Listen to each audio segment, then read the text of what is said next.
Hello दोस्तों, नमस्कार। स्वागत है आपका अपनी YouTube channel free unique classes में। दोस्तों, आज का जो टॉपिक है बहुत महत्वपूर्ण है और जो हिंदी व्याकरण का बहुत महत्वपूर्ण जो टॉपिक है रस। रस क्या है?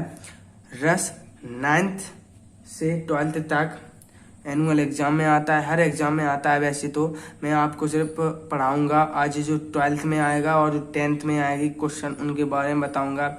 जो रस है, रस 10th में से 3 नंबर का प्रश्न अवश्य आता है, हर साल पूछा जाता है। और जो 12th में से 2 नंबर का प्रश्न भी आता है। ये बात पर तो मैं आपको ये बताऊंगा कि जो रस है, रस कहते किसे हैं, क्या होता है, इसके बारे में जानकारी दूंगा। इसके अंग कितने होते हैं, इसके प्रकार कितने होते हैं, इसके सरल से सरल उदाहरण बताऊंगा। इसकी डेफिनेशन लिखना आपको सिखाऊंगा कि आप कितनी सरल भाषा में इसकी जो डेफिनेशन को एक बार पढ़ लीजिए, कभी भूलेंगे नहीं, याद कर लीजिएगा। और जो इसकी जो डेफिनेशन लिख के मैं बताऊंगा और इसकी जो सरल भाषा में आपको डेफिनेशन भी लिखवाऊंगा और बताऊंगा कि आप किस प्रकार से इसकी डेफिनेशन लिखें ताकि जो आप की जो एग्जाम में एक भी नंबर ना कटें।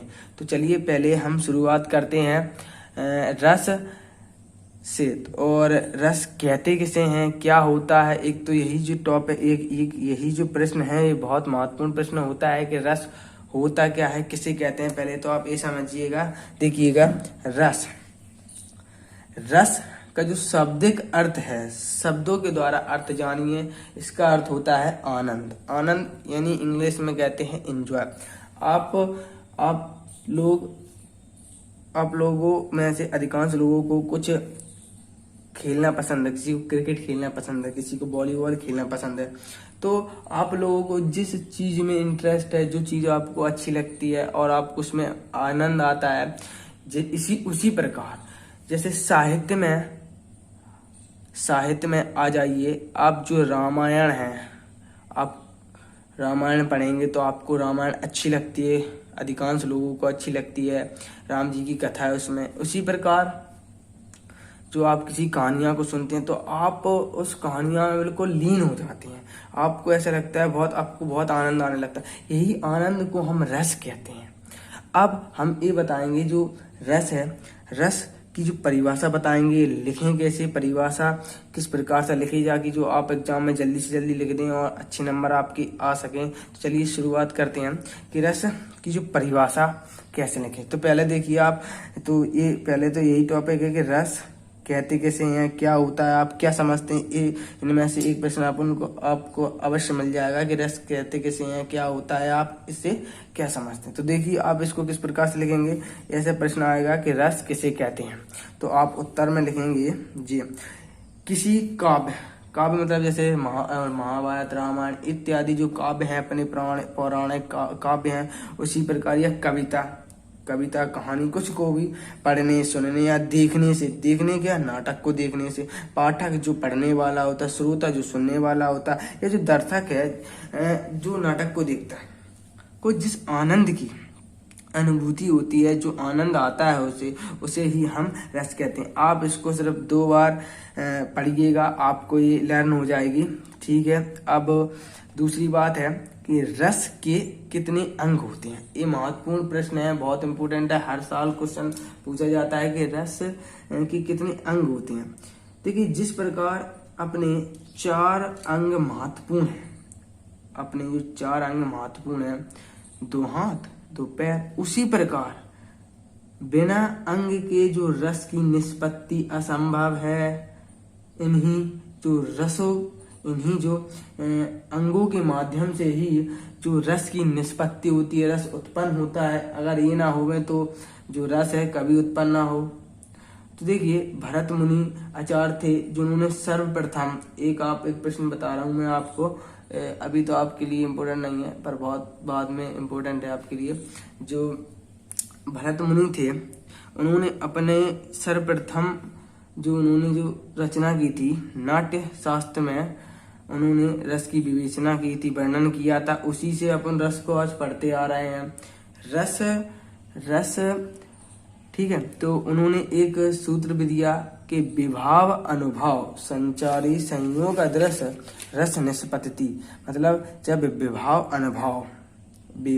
अनुभव व्यभिचारी संयोग अदृश निष्पत्ति रस, अर्थात जब स्थायी भाव का संयोग विभाव अनुभव और संचारी भाव से होता है तब रस की निष्पत्ति होती है। अब हम जो रस के अंग के बारे में चर्चा करेंगे तो देखिए, रस के मुख्य रूप से 4 अंग होते हैं। नंबर पहला स्थायी भाव, नंबर दूसरा विभाव, नंबर तीसरा अनुभव और संचारी भाव या व्यभिचारी भाव। देखिए जो स्थायी भाव है, स्थायी भाव किसे कहते हैं? देखिए जो भाव मानव के हृदय में स्थायी रूप से विद्यमान रहते हैं, मतलब स्थायी रूप से विद्यमान कैसे, मतलब जो मानव के जन्म से लेकर मृत्यु तक उसके जो हृदय में सुप्तावस्था में रहते हैं और अनुकूल परिस्थिति उत्पन्न होने पे स्वयं उत्पन्न हो जाते हैं, उन्हें हम स्थायी भाव कहते हैं। आप तो सिर्फ इतनी डेफिनेशन लिखिए अगर क्वेश्चन आता है तो।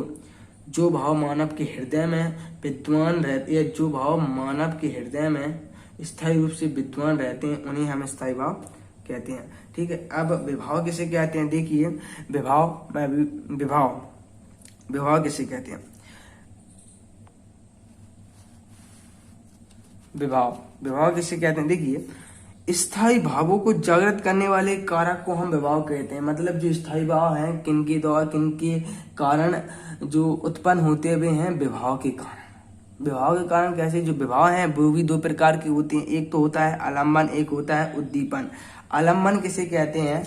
मतलब आलम्बन का अर्थ है, आलम्बन का अर्थ जानेंगे हम। आलम्बन का अर्थ होता है सहारा, मतलब सपोर्ट। मतलब जो आलम्बन भी 2 प्रकार के होते हैं, आलम्बन भी 2 प्रकार के होते हैं। एक तो होता है विषय और एक तो होता है आश्रय। ठीक है, विषय मतलब जिसके मन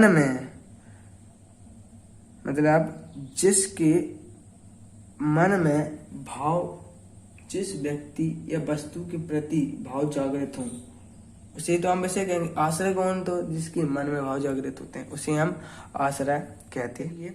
अब हम पढ़ेंगे उद्दीपन। उद्दीपन किसे कहते हैं, क्या होता है? देखिए जो भाव होते हैं स्थायी भावों को बढ़ाने या उद्दीपित मतलब कम करने वाले जो पदार्थों को हम उद्दीपन कहते हैं। जैसे आप सुंदरता होती है, सुंदरता बढ़ती भी है, किसी की कम होती है, इसी प्रकार सुंदरता है, ये उद्दीपन का एक उदाहरण है। जैसे मैंने आपको बताया है याद करने के लिए। अब उद्दीपन अपना हो गया, आप इसकी परिभाषा देखेंगे अपन। उद्दीपन किसे कहते हैं, ये प्रश्न आ सकता है। जैसे भावों को उद्दीप्त मतलब कम करने और बढ़ाने वाले पदार्थ उद्दीपन कहलाते हैं, जैसे सौंदर्यता, ये हो गया। अब इसके बाद हम पढ़ेंगे अनुभाव। थोड़ा हम अनुभाव के बारे में बताते हैं। अनुभाव कहते किसे हैं? अनुभाव, अनुधन भाव। देखिए इसकी डेफिनेशन कैसे हम लिखेंगे, अनुभाव की डेफिनेशन या अनुभाव। देखिए आश्रय, जो व्यक्ति के हृदय या आश्रय की जो बाह्य शारीरिक चेष्टाओं को हम अनुभाव कहते हैं। जो आश्रय होता है, आश्रय की बाह्य मतलब आउटसाइड, जो शारीरिक चेष्टाओं इच्छाओं को हम अनुभाव कहते हैं। ये इस प्रकार से अपन को डेफिनेशन इसकी लिखना है। ठीक है, तो इसकी मैं डेफिनेशन आपको बताता हूँ किस प्रकार से इसकी डेफिनेशन लिखनी है। हाँ, तो अनुभाव किसे कहते हैं? देखिए आश्रय मतलब जो व्यक्ति होता है, आश्रय की बाह्य शारीरिक चेष्टाओं इच्छाओं को हम अनुभाव कहते हैं। ये वैसे 4 प्रकार के होते हैं, इतना इम्पोर्टेंट नहीं है, आप सिर्फ इस डेफिनेशन को याद रखिएगा। अब हम पढ़ेंगे संचारी भाव या व्यभिचारी भाव किसे कहते हैं। देखिए थोड़ा समझिए, संचारी भाव या व्यभिचारी भाव किन्हें कहते हैं? संचारी भाव या व्यभिचारी भाव वे होते हैं जो मन में संचरण करते हैं, मतलब आते जाते रहते हैं। संचारी भाव वे होते हैं जो थोड़े समय के लिए उत्पन्न होते हैं और हाल की हाल समाप्त हो जाते हैं। जैसे आलस, जड़ता, मोह, चिंता, थोड़ी शंका होती है थोड़ी थोड़ी समय के लिए।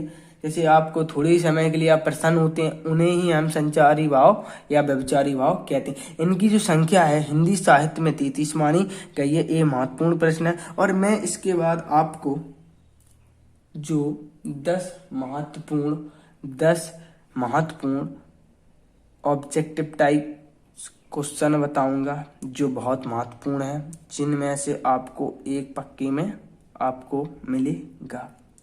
ठीक है, अब इसकी हम संचारी भाव व्यभिचारी भाव की परिभाषा देखते हैं किस प्रकार से लिखेंगे। मैंने क्या कहा कि इस प्रकार से भी आप इस डेफिनेशन को याद कर सकते हैं। जो आश्रय होता है, जो व्यक्ति के मन में उत्पन्न होने वाले अस्थिर मतलब जो स्थित ना हो, अनस्टेबल, जो अस्थिर मतलब अनस्टेबल मनोविकार, जो मन के विकार होते हैं, उत्पन्न होने वाले अस्थिर मनोविकारों को हम संचारी भाव या व्यभिचारी भाव कहते हैं। ये अल्प समय के लिए, बहुत थोड़ी सी समय के लिए उत्पन्न होते हैं और हाल के हाल ये समाप्त हो जाते हैं। जैसे पानी के बुलबुले की भांति होते हैं यह। ठीक है, अब हम इसकी परिभाषा देखेंगे। जैसे आश्रय के हृदय में उत्पन्न होने वाले अस्थिर मनोविकारों को संचारी भाव या व्यभिचारी भाव कहते हैं। इनकी जो संख्या है, मैंने कहा था हिंदी साहित्य में 33 मानी गई है।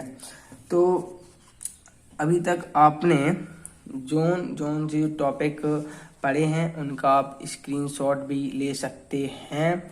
तो देखिए, पहले आप इसका स्क्रीनशॉट ले लीजिएगा और इसके बाद आप इसका भी स्क्रीनशॉट ले लीजिएगा।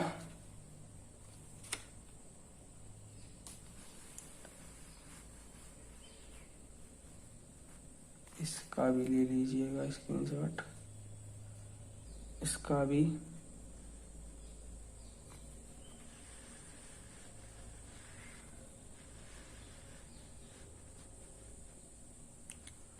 अब मैं आपको अगले वीडियो में रस के प्रकार पढ़ाऊंगा, उसकी डेफिनेशन कैसे लिखेंगे ये मैं आपको अगली वीडियो में बनाऊंगा। धन्यवाद देखने के लिए।